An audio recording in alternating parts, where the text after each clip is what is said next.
5 تا از محبوب ترین زبان‌های برنامه‌نویسی دنیا. شماره 5 سی شارپ.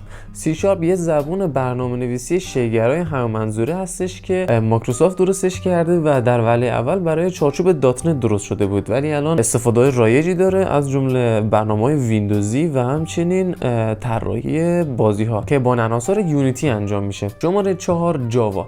جاوا یه زبان شیگرای هم منظوره دیگه است که این بار توسط ماکرو سیستم درست شده که الان همون اوراکله و اینکه از نظر سینتکسی شباهت خیلی زیاده به سی شارپ داره، اینجوری که خیلیا مایکروسافت رو متهم کردن که سی شارپ رو از روی جاوا کپی کرده. شماره 3 SQL یا SQL که مخفف زبان پرسجوی ساختاری یافته است که تا الان رایج ترین زبان برنامه‌نویسی برای ارتباط گرفتن با پایگاه داده بوده. شماره 2 پایتون که تقریبا مورد علاقه خیلیاست و از طرفی کاربرد زیادی توی صنعت داره، از وب سرورها گرفته تا AI و هوش مصنوعی و همچنین ماشین لرنینگ و استفاده دیگه توی صنعت و به طور کلی از نظر سینتکسی آسون ترین زبان برنامه‌نویسی میشه گفت و خب خیلی از طرفداراش به خاطر همین آسون بودنش بوده که رفتن سمتش. و شماره 1 پادشاه وب جاوا اسکریپت.